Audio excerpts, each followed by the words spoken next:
The day is being observe today March the 15th. یہ 15 مارچ کی ان کی ٹویٹ ہے، اور ساتھ انہوں نے نیچے زمان پاک کی جو اس دن وائلنس تھی اس کی ویڈیو شیئر کرتے ہوئے لکھا ہے، on the very same day they are trying to assassinate Imran Khan in Pakistan, ironic, hardly does events any justice. یہ ایک آتھر ہے، لاء پروفیسر ہیں، ان کا کسی پالیٹکس سے کوئی تعلق نہیں ہے، اس لیے اس میں یہ اینگل بھی نہیں کوئی ڈھونڈ سکتا کہ ان کو کوئی سپورٹ حاصل ہے انٹرنیشنل ایجنڈے کی. لیکن عمران خان کی گرفتاری کے مناظر یا ان کو گرفتار کر کے رکھنا یا ان کو اسی طریقے سے وائلنس میں الجھائے رکھنا، مقدمات میں الجھائے رکھنا، اس کی اگر آپ سینس ڈھونڈنے کی کوشش کریں تو ایک طرف تو ایک جماعت ہے جو کہ آرام سے آج اپنے نامینیشن پیپرز جمع کراتی ہوئی نظر آ رہی ہے. مریم نواز نے آج اپنے 4 مقامات سے نامینیشن پیپرز جمع کرائے ہیں. ان کی پارٹی کے اور لوگ بھی نظر آ رہے ہیں کہ وہ پولیٹیکل ایکٹیویٹی میں فلی ایکٹیو ہیں. شہباز شریف کے بیٹے حمزہ بھی یہاں پہنچ چکے ہیں، سلیمان از آلریڈی ہیئر. اور جہاں ایک طرف مکمل الیکشن کی تیاری ہو رہی ہے، دوسری طرف ایک پارٹی کو اتنے مقدمات میں اور اتنی سچویشنز میں کریٹ کر کے الجھایا جا رہا ہے کہ شاید ایک پرپز یہ بھی ہے کہ وہ اپنے نامینیشن پیپرز بھی جمع نہ کرا سکیں، ڈیو پروسیس کا حصہ نہ بن سکیں. جہاں تک رہ گئی یہ بات کہ وہ اپنی کیمپین بھی نہ کر سکیں، تو ایٹ دا مومنٹ ان کو کیمپین کی ضرورت ہی نہیں ہے، کیونکہ وہ ورچولی بھی اگر کنیکٹڈ رہیں اپنے لوگوں سے تو ان کی کیا پوزیشن ہے، ان کے ساتھ جو کچھ ہو رہا ہے وہ ہر ایک کو اتنی سمجھ آ چکی ہے کہ اس کے باوجود اگر وہ ویسی کیمپین نہیں بھی کر پاتے جا کے باہر جلسوں میں جیسی ان کو کرنی چاہیے، تب بھی ووٹ بینک انہی کا رہے گا. لیکن 3 سینیریوز کریٹ کرنے کی کوشش کی جا رہی ہے. ایک جس میں عمران خان کو مستقل انگیج رکھا جائے اور ڈیو پروسیس نہ پرووائڈ کیا جائے to be the part of the election campaign and electoral politics. 2 مکمل ایک کلین سویپ، بالکل کلین گراؤنڈ اور کلین چٹ پرووائڈ کی جائے پی ڈی ایم کی ساری جماعتوں کو کہ while Imran Khan is busy اپنی عدالتوں کے مقدموں میں اور اس وائلنس میں، اور کبھی آج ایک عدالت بلا رہی ہے، کل دوسری عدالت بلا رہی ہے، کبھی پولیس آ رہی ہے، کبھی ریڈ الرٹ ہو رہا ہے زمان پارک میں، تو باقی لوگ آرام سے، پی ڈی ایم کے لوگ، مریم نواز شریف آرام سے اپنی الیکٹورل کیمپین چلا سکیں. تیسرا سینیریو یہ ہے کہ میکسیمم ڈریگ کر کے سچویشن اس حد تک خراب کی جائے کہ الیکشنز ہوں ہی نہ. بٹ مائی کویسچن از کہ اگر الیکشن ہو بھی جاتے ہیں اور یہی سچویشن، یہی اسٹیٹ وائلنس برقرار رہتی ہے، تو الیکشن والے دن ووٹر کیسے باہر نکلے گا؟ اس کا مطلب ہے ایک سچویشن یہ بھی ذہن میں رکھنی چاہیے کہ الیکشنز ہو جائیں لیکن ووٹر اتنا ہراسڈ ہو. ہر ووٹر، ہر انسان اتنی وائلنس برداشت نہیں کر سکتا جتنی انہوں نے کی ہے زمان پارک میں. وہ پولیٹیکل ورکرز تھے جو یہ سب سہ گئے، وہ بڑے موٹیویٹڈ سٹیزنز تھے آف پاکستان جو یہ سب سہ گئے اور انہوں نے یہ لڑائی لڑی. لیکن اگر آپ یہ سمجھیں کہ کوئی فیملیز لے کے ووٹ ڈالنے نکلے گا اتنے خطرے میں کہ پتہ ہو کہیں بھی کوئی پولیس اٹیک ہو سکتا ہے، کہیں بھی کوئی سچویشن کریٹ کی جا سکتی ہے، تو یہ تقریباً دہشت گردی جیسی سچویشن ہی اسٹیٹ نے کریٹ کر دی ہے. سو اگر آپ اس کو ہر اینگل سے جاننے کی کوشش کریں تو this is an attempt to corner PTI in such a way اے وے کہ اگر الیکشنز ہوں تب بھی وہ اس کا بھرپور پی ڈی ایم کو فائدہ ہو جائے اور پی ٹی آئی کارنرڈ رہے، اور اس طرح کی سچویشن ہو کہ اگر ووٹر باہر نکل بھی آتا ہے تو بھی ووٹ جو ہے وہ زیادہ سے زیادہ کنٹین اور مینیج کیے جا سکیں، اور اگر ووٹر باہر نہیں نکلتا تو بھی جیسے لولے لنگڑے الیکشن ہو جائیں جیسے پاکستان میں ہمیشہ ہوتے آئے ہیں، اس کا فائدہ پی ڈی ایم کو ہو جائے. سو یہ ایک سچویشن سمجھنے کی ضرورت ہے کہ اس سارے سیناریو کو کریٹ کر کے اس میں سے اگر کوئی کچھ نکالنا چاہ رہا ہے تو وہ کیا ہے. اس کے علاوہ بڑی سگنیفیکنٹ بات یہ تھی کہ آئی جی پنجاب نے آج جو نگران وزیر اطلاعات کے ساتھ بیٹھ کے پریس کانفرنس کی، ایک لمحے کے لیے بھی نہیں لگا کہ جو نگران وزیر اطلاعات ہیں عامر میر وہ کسی کیئر ٹیکر سیٹ اپ کا حصہ ہیں. وہ بالکل پی ڈی ایم کے وزیر اطلاعات لگ رہے تھے، مریم اورنگزیب کی ایکسٹینشن لگ رہے تھے. کئی لوگوں نے تو یہ بھی لکھا کہ انہوں نے مریم اورنگزیب سے بہتر پی ڈی ایم کو ڈیفینڈ کیا ہے. اور آئی جی پنجاب نے جس طریقے سے پریس کانفرنس کی ہے اس میں یہ لگا کہ آئی جی صاحب اور پولیس ور دا وکٹمز. ان کے اوپر کسی پی ٹی آئی نامی جماعت نے چڑھائی کی، ان کے گھر کا گھیراؤ کیا، ان کے اوپر ٹیئر گیسنگ کی گئی، ان کے اوپر وہ پانی واٹر کینن سے مارا گیا. اور میں حیران ہوں کہ 1 گھنٹے کی پریس کانفرنس اور اس کے بعد علیحدہ سے اے آر وائی نے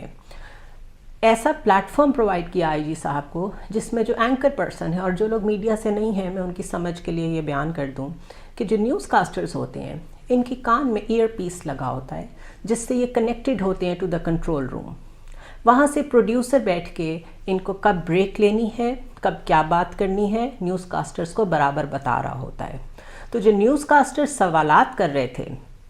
اگر آپ آج کے دن کے تقریباً 12 بجے کا وہ بلیٹن نکال کے ARY کا دیکھیں تو نیوز کاسٹر بڑے سمپل اور لیڈنگ کویسچنز پریزنٹ کر رہا تھا ٹو IG پنجاب کہ کیا آپ کو نہیں لگتا کہ آپ کے ساتھ بہت وہاں پر زیادتی ہوئی؟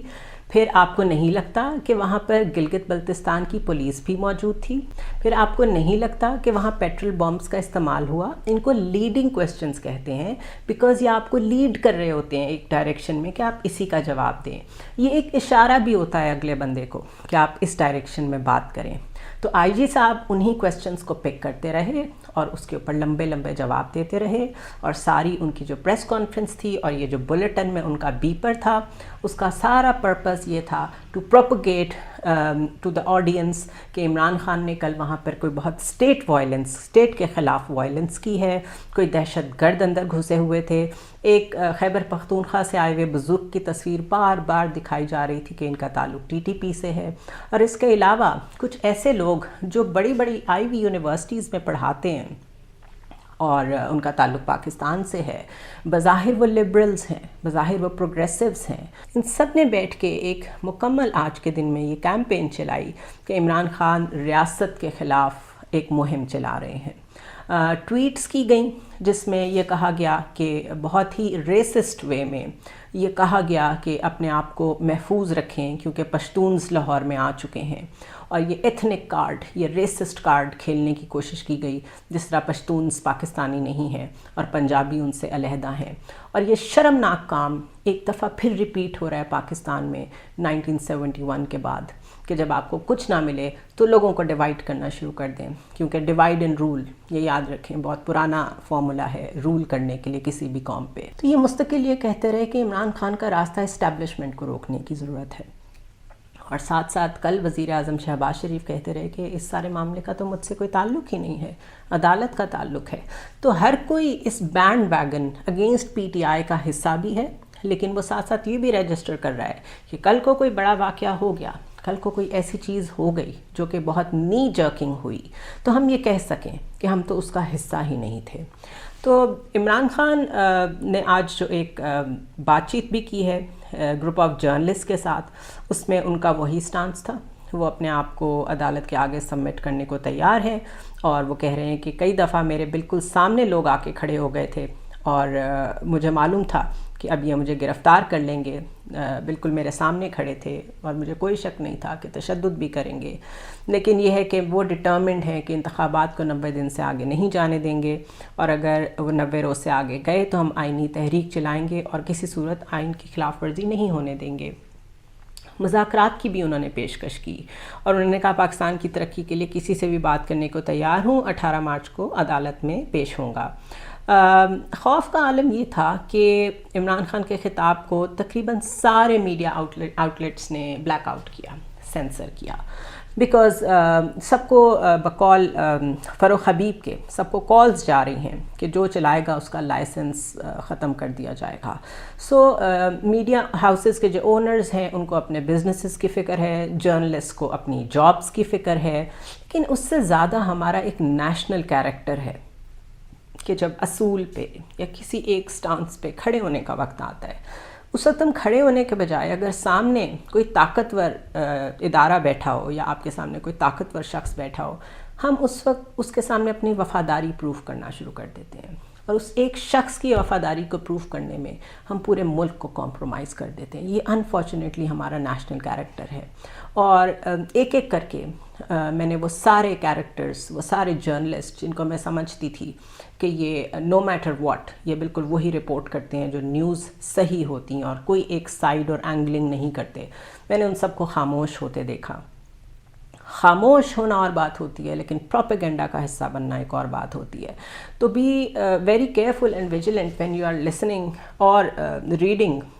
پیسز اباؤٹ پاکستانی جرنلسٹ کی طرف سے، بیکاز اس وقت حالت یہ ہے کہ تقریباً تمام اخبارات، تمام چینلز سوائے پروپیگنڈا کے کچھ بیچ نہیں رہے ہیں۔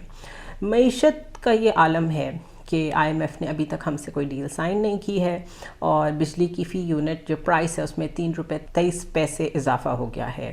اس کے علاوہ ایک عجیب سا بیان آیا اسحاق ڈار کی طرف سے، جو کہ